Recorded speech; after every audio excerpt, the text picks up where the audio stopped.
The following video reaction contains statements pertinent to the film. Viewer discretion is advised. There are several movies that depict indestructible martial artists.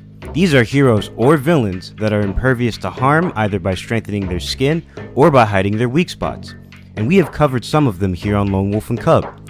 But there is one such movie that has yet to receive our deep dive. So let's get into it.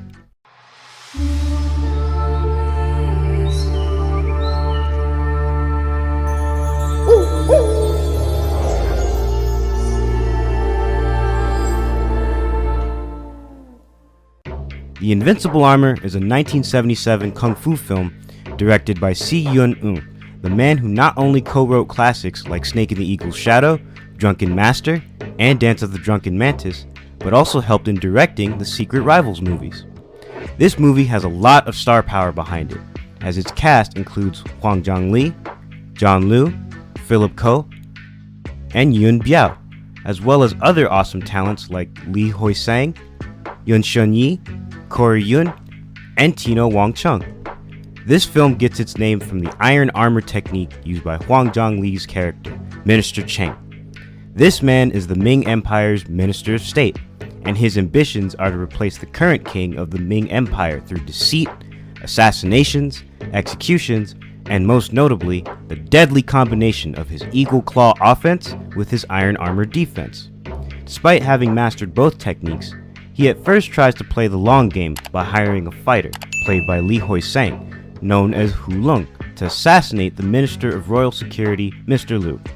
Liu's examination officer, General Chow, played by John Liu, unintentionally gives Hu Lung the chance to do just that after watching Hu Lung fight off thieves. You see, Mr. Liu requested General Chow to go out and recruit warriors like Hu Lung into becoming one of his assistants.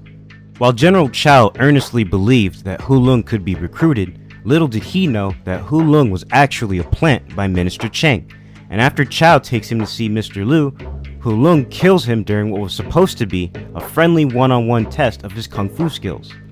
From that point on, Hu Lung flees the scene, but with Mr. Liu's blood on Chow's hands after trying to take care of him, Chow is then framed as Mr. Liu's killer. Soon after the guards arrive to imprison him, Chow is approached by Cheng's men, who were sent to have him executed for a crime he didn't commit. Chow then decides to escape and track down Hu Lung, the real killer, and once word gets out that he has fled, Mr. Cheng deems General Chow to be considered a traitor, and he calls for his top enforcer, Shen Yu, played by Tino Wong Chung, to execute him since his kung fu can compete with Chow's. Shen Yu saw Mr. Liu as a father who taught him the meaning of loyalty, so after his assassination, he vows to catch Chow as soon as possible.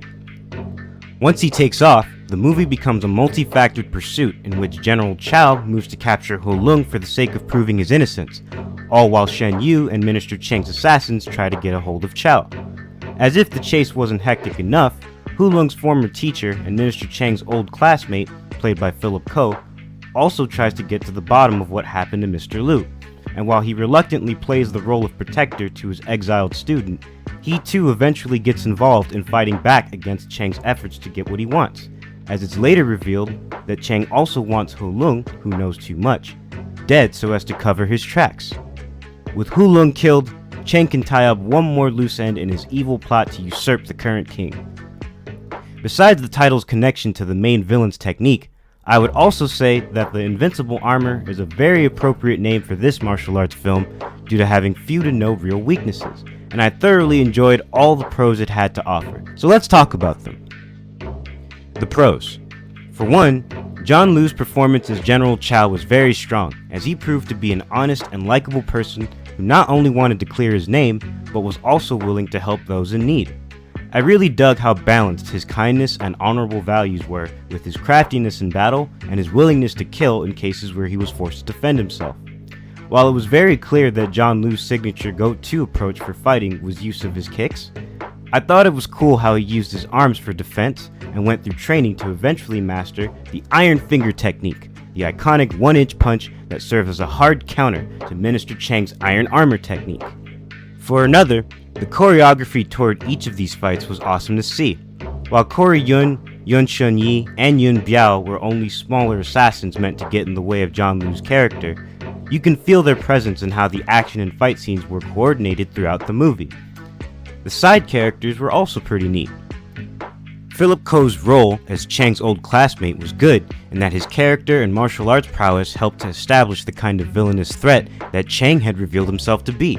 And I appreciated the siblings who helped our hero Chow, for they proved to be very supportive of his efforts to improve his skills and take down Chang during his quest to prove himself innocent. Plus, it was nice to know that he wasn't completely alone. Lastly, I very much enjoyed Shen Yu's arc, and I'd say it was almost as good as Chow's. The transition of Tino Wong Chung's character from a minor antagonist to an eventual secondary protagonist was very believable, and though he was given orders to track down and kill Chow, it was awesome to see that he put his own pursuit of justice toward his father figure first, by instead opting to arrest Chow and Ho Lung.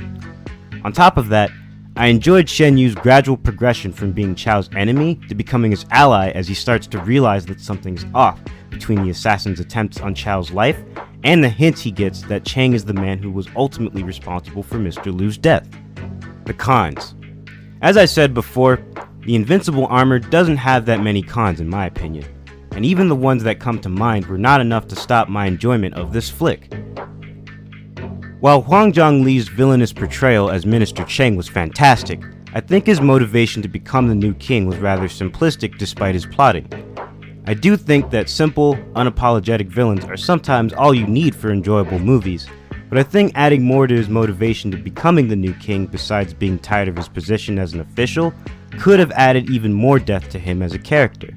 And there is a scene where Ho Lung is reassured that the people running an inn Chow stays at are prepared to ambush him, but with Chow shown to be eating food there, I wondered to myself why they didn't think to poison him instead of trying to kill him directly. Of course, if that happened, the movie could have ended early, so I wouldn't have wanted Chow to be poisoned, but it still seemed like an oversight on the enemy's part. The only other con I could think of is that there is an important unknown character whose identity wasn't made clear to me by the end of the film.